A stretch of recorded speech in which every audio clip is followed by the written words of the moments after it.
Hello everybody and welcome to A Question of Property. My name is Lucia France and answering all of your property questions here on our panel today is our panel of experts. We've got John Howard. He has over 40 years experience in the industry. He's also the author of 3 books, the latest one being Buying and Selling at Auction. And I believe you're working on a new one, John, as well, aren't you? Top 10 Reasons to Live in Ipswich. That's the one, yes. Well, as you know, a very well-known internet put us as the top 10 in Europe. That's so right. I don't know how that happened, to be fair, but anyway. Okay, I know how many copies that one will sell. We also have Stefano Lucatello, senior partner at Kobalt Law, international property lawyers, and our go-to expert for everything about buying and selling in foreign property. And Paul Mahoney, head of Nova Financial Group, and our go-to expert for sensible, calm, rational financial advice. So thank you all for joining us here today, guys. Now we're going to get started with something that's not quite property related, but obviously we've all been in lockdown now for 5 million weeks so far. What is the thing that you guys miss the most about the outside world? Having a haircut. Yeah, I'm with you on that one. Need the roots doing. I think I really enjoy the banter and meeting people, and I've had to resort to even reading this book, which brilliant book, excellent book. I've had to. That's how bad things have got. So there we go. So, What did it turn it in the bin, John? I much prefer to be. You know, this great Zoom is great, and it's changed everyone's world. Otherwise, what would we be doing? But it's not the same as meeting everyone and having the banter and a coffee and so on. And that's what I really miss. Yeah. I agree. I think we all miss that, the social contact. Being able to have a coffee or a pint with someone totally isn't the same as talking to them on the phone. Also, I really miss being able to actually go and sit down in a restaurant, because I expect you do. You never pay for it. That's why the rest of us, listen, the rest of us, not true, John. Us guys are saving a fortune. Saving a fortune. No, but I just, you know, I got a Thai takeaway the other day, and it's just not the same, is it? It's just not the same. No. Anyway, first world problems there for sure. So let's move on to our questions. And our first one today is for John. So let's read this one for you.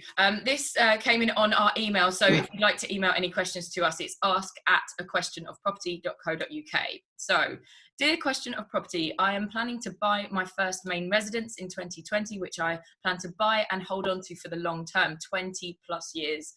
So I would appreciate John's thoughts on buying in the current market and his top 3 buying tips, apart from location, with regard to buying my own main residence. Note, I am open to buying at an auction and I have some development experience. 1 HMO project in 2016. Thank you and regards, JW. So that's for John. Well, JW, congratulations. I think in the next 6 months, it could be a great time to buy your first home.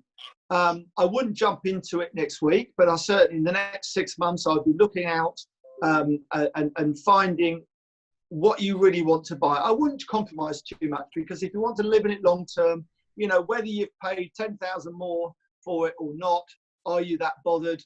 You know, you're having it for 20 odd years, you want to live in it, it wants to be your dream home, you want to make it right.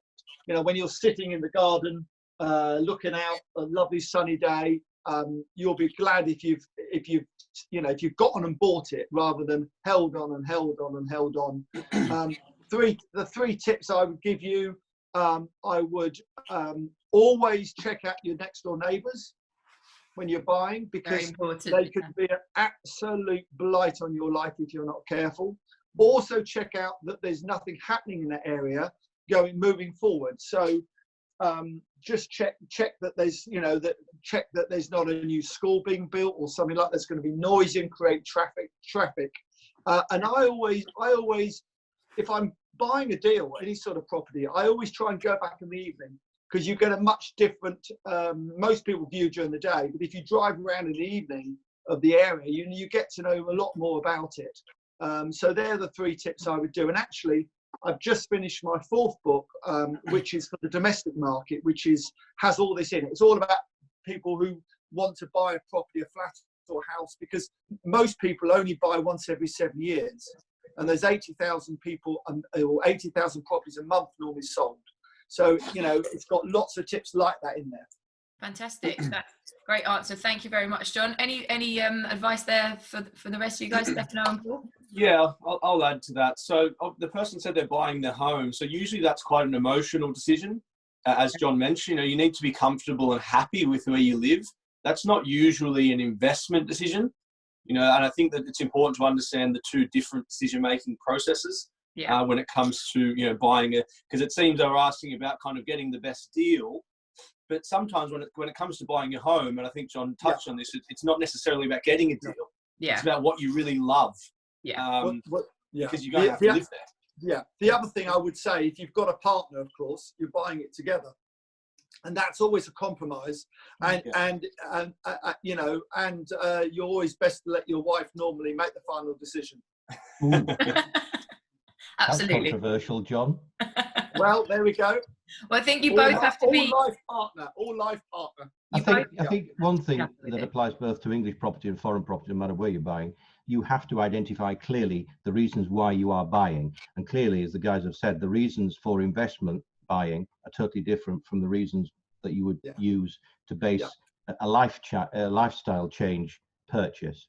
And it doesn't matter where you buy. I think that there are two different sets, you know, of rules. One is, do you want it to produce an income for you on a monthly or yearly basis? And the other is, you're not fussed whether it does or it doesn't, but you're not using it anyway for that sort of income producing. No. Yeah, exactly. It's a lifestyle change. Yeah. And they say that you're never going to be, you know, you never have everything completely there, do you? There's always one thing you kind of have to compromise on. So. I think, Lucia, it's like a man. You're never completely happy, but are you if you're a woman probably? But you have, you know, it's all about compromise.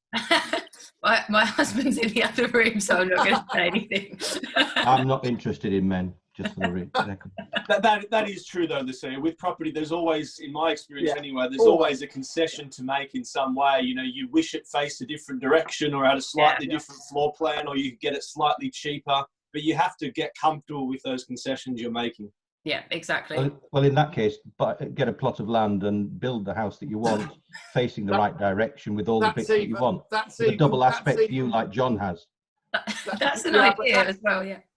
But to be fair, that's even more tortuous. So, you know, that's another story altogether. That's for another question. Okay, let's move on to Stefano's first question then for today. My partner and I have seen a number of project properties in France, Spain, Italy, and Portugal. What advice can you give us for matters to look out for when taking on a project property? And what would you advise on such a course of action? Yeah.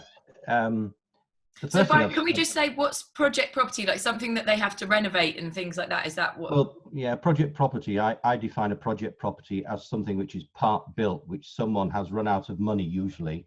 Right. And they've now decided that for whatever reason they need to sell, either because they need to return back to the United Kingdom, or because they've run out of money, or they've had a divorce, or they're about to have a divorce, something financially negative or lifestyle changing, which has meant that they have to put the property on, they have to stop doing whatever they're doing to the renovation and leave it basically. I mean, we've all seen in the United Kingdom market and in the foreign market, all these properties which are for sale. I see them on a regular basis in Italy and France especially, where people have taken on a big project, a big property, because property let's identify France. I think that's probably the best market for me. France is probably one of the cheapest markets in Europe to buy in, and you can get some fantastic big properties, and people go into these big properties thinking, oh fantastic, I'm getting 350 square meters of internal space, it's got 3 outbuildings, it's got a load of fields, I can put the horses, they've got all these big plans, and then they realize that it's going to take a lot more than they thought that it's going to take. Why? Because they haven't investigated, they haven't done the due diligence. And this doesn't matter whether you're buying property in England or you're buying property abroad. You've got to do your research and your due diligence beforehand. So the fact that this guy has seen property in different countries, all different countries will have different things that apply to all the different properties in each country. All the regulations are different in each country. So you can do something in Portugal whilst in France you can't do it. In Italy you can do it, whatever. So you've got to be careful. I mean, the first thing he's got to identify is how much he's got to spend, and on buying the project, the part, let's call it a part restored property. And then he's got to, I would say that he's got to, and the same applies in England, he's got to get someone who is local to be his manager, his contract manager, his architect, to say to him, this is what you've got. You want it to go to here. It'll cost you X thousands, euro, hundreds of thousands in some cases, euros to get it to where you want. Do you have that money? People don't do that. They do it back to front. They buy the property, start plowing money into it, and then they realize that they haven't got enough money to do what they wanted to do. So they either end up with half a project and they say, okay, we'll leave it till the next few years, and it never gets done, and then it gets sold. Or they say, I've had enough, I can't do this. And many of the times it's the planning that lets you down, because you think you can do something. Or the other thing is, Lucia, you find out that the guy you bought the property from has done things in breach of the planning laws. Therefore, you've got to go back to the planning authorities and tell and say and get it right, put it right. Would you not say as well? Sorts of little things you've got to think about. Would you not say as well, Stefano? He talks about 4 different countries there. Is it not worth narrowing your search to at least one country before you even do anything else? It's clear this guy seems to have a death wish. Well, yeah, to Italy, you mean? It's clear that it is not sure which of the. I think the first thing you need to do is, you're quite right, is identify the country, and in many cases, the country will match your budget, or shall I say, the budget will match the country. I think if you want a cheap property, go to France, then Italy, then Spain, and the most expensive of the 4, I think, is Portugal. Right. And you get different things with each different country. Yeah. So that could immediately exclude options for him in the first place. Well, yeah, I mean, he's got to set down what his budget is. You know, if he's got 100k to buy the property and then he knows he's got another 200k to do it up, fine. But he's got to do the research and ask an architect, whichever of the 4 countries, I mean, what it is that needs to be done. Sorry, John. I mean, there are so many cases. I know so many people who've been to France, and what they've done, they've sold their property here, gone to France, not liked it for whatever reason, or not managed to get the work done cheap enough.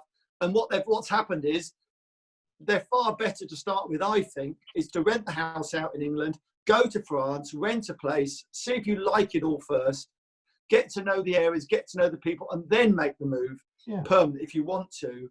And it's I just think it's a big problem. Just a real quick question. Why is Portugal, out of those 4, the most expensive? No, Portugal is the most expensive, John, because it's the smallest territory. Right. Smallest number of properties, and therefore each of the properties is worth much more than Spain. Gotcha. Bigger territory, Italy, bigger territory. France. That's the reason why. Portugal's my favourite, by the way. Yeah, well, I mean, I have to say that in this lockdown period, we are still getting instructions to buy property in Portugal. Portugal is a very strong property area. It maintains itself above the others. France, you've got a load of properties, but they're not selling very well. No, Italy also, same thing. Spain, yeah, it's doing all right, still doing all right. But Portugal, you know, smaller properties, but more expensive. Okay, great. I can just throw in my 2 cents there. Of course. You know, in my mind, and, you know, call me conservative. Pounds, by the way, not cents for a start. Oh, well, whatever. You know, call me conservative, but diving into a, you know, development project in a foreign country that you're not familiar with seems like absolute madness to me. Unless you're very experienced in doing that, at the very least in your own country, you've got an awful lot of time to apply to it, and you've probably got double the amount of money you think it's going to cost you. Right. I assume that's probably why these people get themselves into so many issues, because they see these TV shows about, you know, moving abroad and renovating the chateau, all of those ones. It's romantic. Yeah, and how easy it is. You know, I'm certain it's not that easy. No, it isn't. It is romantic. And the problem with the many programs that our friends that we all know do is that they not only romanticize it, but make it look very cheap. And they bring it down to easy. And it's not. Because the first thing you need to do, as I said to you, is to get a local expert who will then review what's been done and tell you whether what's been done is good, bad, or indifferent, and whether it needs to be gone over, as it were. And you need to go backwards to go forwards before you go anywhere. But planning, regulations, country regulations are all different. So you need to first of all choose the country and then start with, you know, your project property, and make sure you've got enough money and a buffer, because things will not always go right. And instead of spending 100, you'll end up spending 150 or 200.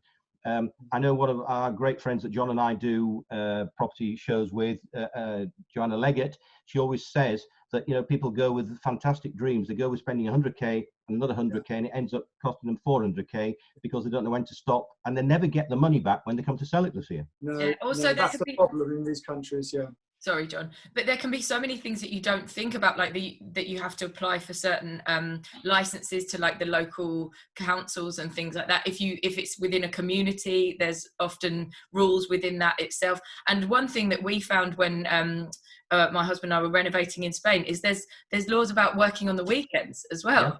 So you can't make noise between certain times because of siesta, and you think that you can get things done a lot quicker, and you can't. So lots of stuff to think about there. Okay, let's move on to Paul's first question for today.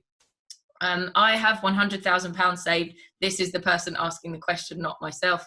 I'm interested in investing in property for the long term. Do you think I should put all the money down on one property or try and buy two? So that's for Paul. Okay, yeah, good question. It obviously depends where you're buying. You know, for example, if you're buying in London or anywhere close to London, £100,000 probably isn't going to be enough to get a decent property, certainly not an average price property anyway, perhaps a below average price property. It's a bit of a balancing act, I suppose. You know, some people would say to split it into two to go for diversification, but in my opinion, you shouldn't be diversifying just for the sake of it. You know, you shouldn't be going for a worse investment for the sake of diversification when you could get a better investment if it was all in the one. So I think it comes down to the opportunity, what locations you're looking at, what price points you're looking at. You know, the average sort of price points we've been looking at lately in the Northwest, predominantly Birmingham, Manchester type areas, is about £250,000. So that would require a total cash of about £70,000. So wouldn't allow them to get two, but they would be left over with some cash and could potentially save some more money to work toward their second property, or potentially go for a slightly cheaper property. You could split the 100 grand into two lots of 50 and buy two properties of about £180,000, which, you know, there are some good properties around that price point, dependent on location. So I think there's a few things to consider there. What locations are you looking at? Well, I think actually forget the locations. What's your goals in your personal situation? You know, what are you trying to achieve? And then work out, well, what's the best locations and best properties to be, you know, acquiring at this point in time. Would it actually help as well in terms of getting another mortgage if you already had one mortgage, if you were going to split the money into two properties?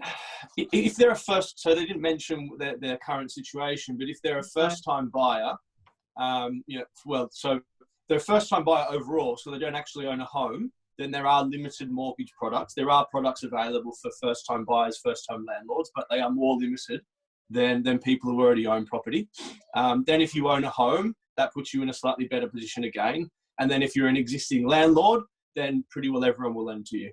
So yes, that is a point. If they were to split it up, but you know, there's not, although there's limited number of lenders, there's not a huge difference in cost. So it's not like you're saving yourself a fortune for having already had a property. Yeah. Okay, great. Any thoughts on that question there from John and Stefano?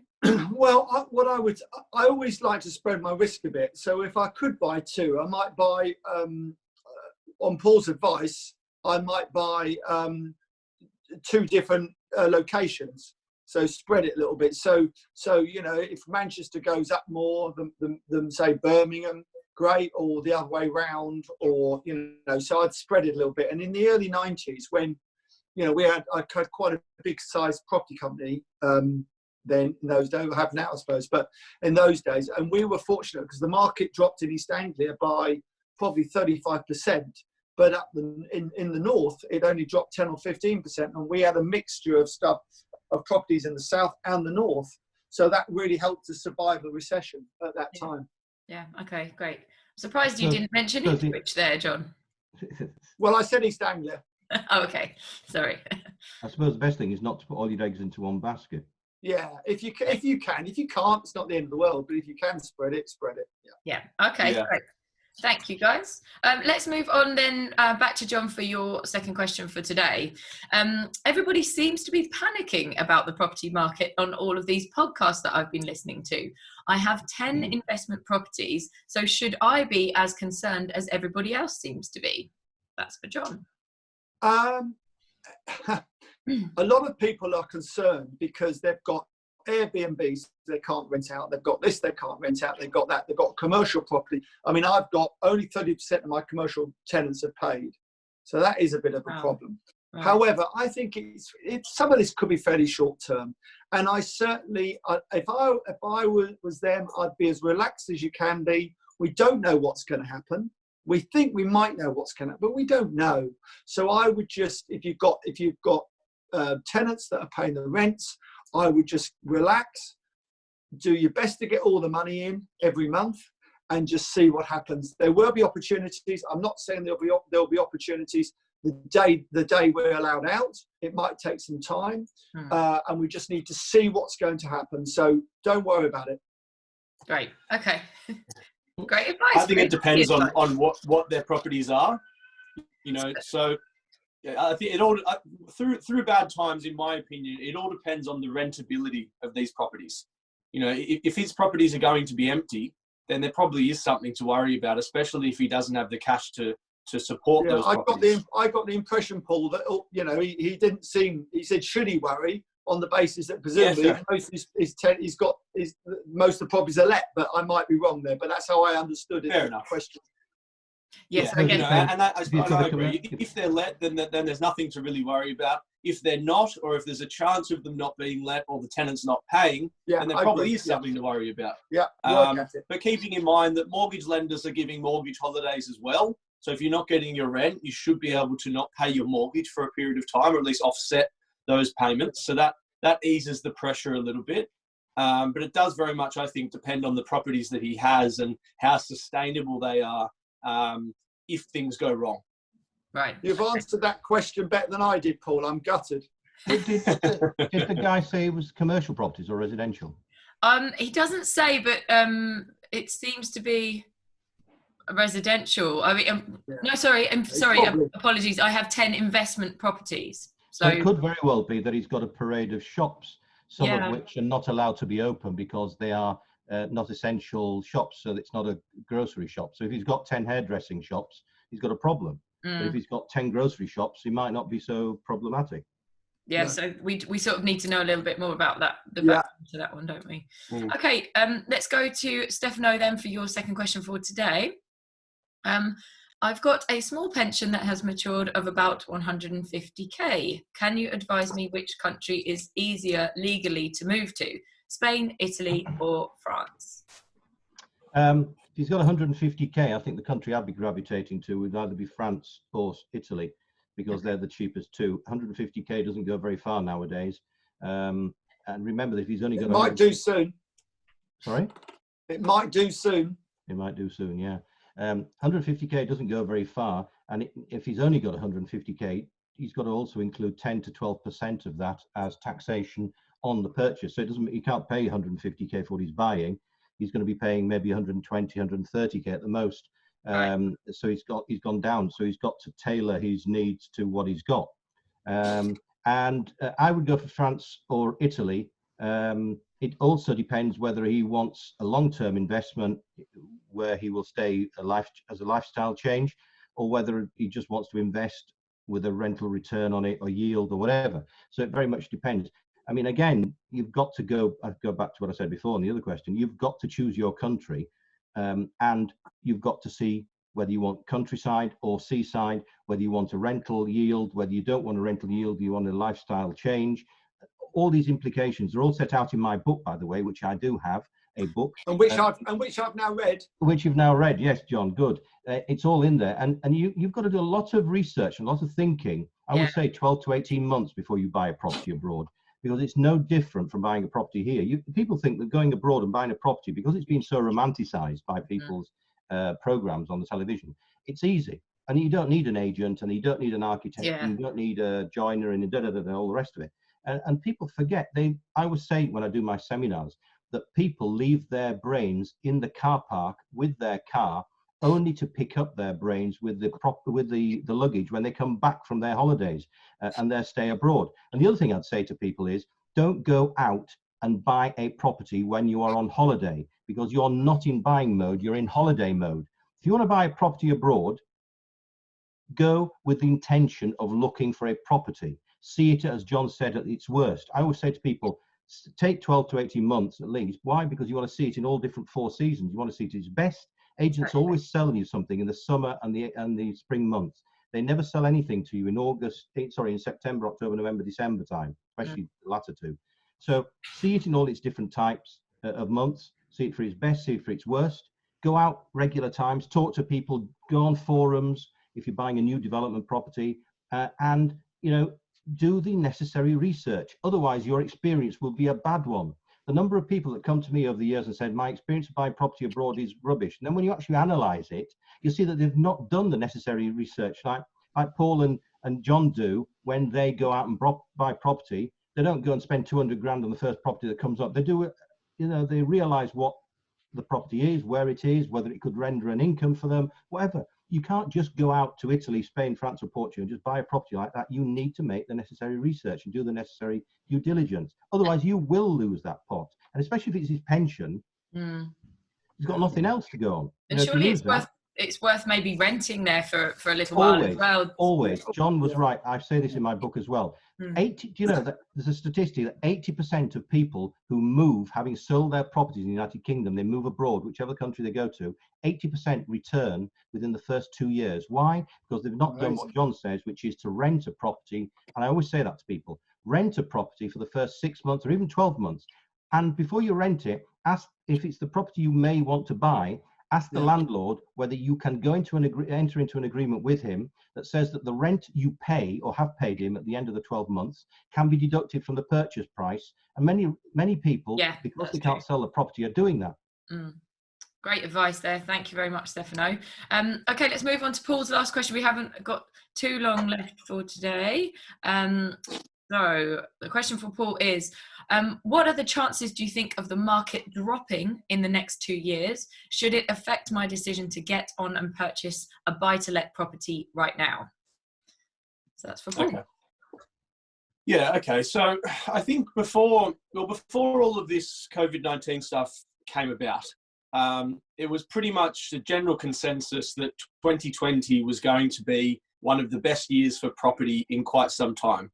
And I think most people in the industry would agree with me on that. We had uncertainty created by Brexit, and then also political uncertainty. Brexit was kind of starting to get resolved. We've got a Tory majority government, which is usually very good for property. And certainty was starting to return. Pent-up demand was starting to return as well. And now this has kind of put everything on pause. This has created a bit more uncertainty again, of course. But there's no real indication whether what impact it's going to have. Now, I think the worst possible thing you can do in situations like this is listen to the media, because they're almost always wrong. They sensationalize everything. And pretty much when they're saying things are doing well, you should probably be a bit concerned. When they say things are really bad, you should probably be out there buying. Okay. There's strong history of that. So don't worry too much about the economic forecasts and things. No one knows the direction of the market. Anybody who tells you they do is lying. No one knows. There's so many different things that determine the direction of the market. You can guess it, but it's a guess. It's exactly that. No one knows. So my take is, if you're buying good properties in good areas with all of the right fundamentals, and briefly on that, large tenant pools, strong tenant demand, a broad range of industries and employment that give people strong reason to want or need to live there, facilities, amenities, infrastructure. If you're ticking all of those boxes, and therefore there's really strong reason for people to rent your properties from you and for people to want to live there and therefore buy from you in the future, then you should buy now, regardless of where we are in the cycle. There's never really a bad time to buy, because especially if we're talking, mid to long-term buy-to-let, there's never really a bad time to buy, because even in the worst possible recession, if you've still got a tenant, you're still receiving rental income and you're still making a net profit. Yeah. So it doesn't really matter what happens to the price variations, and you shouldn't be trying to time the market.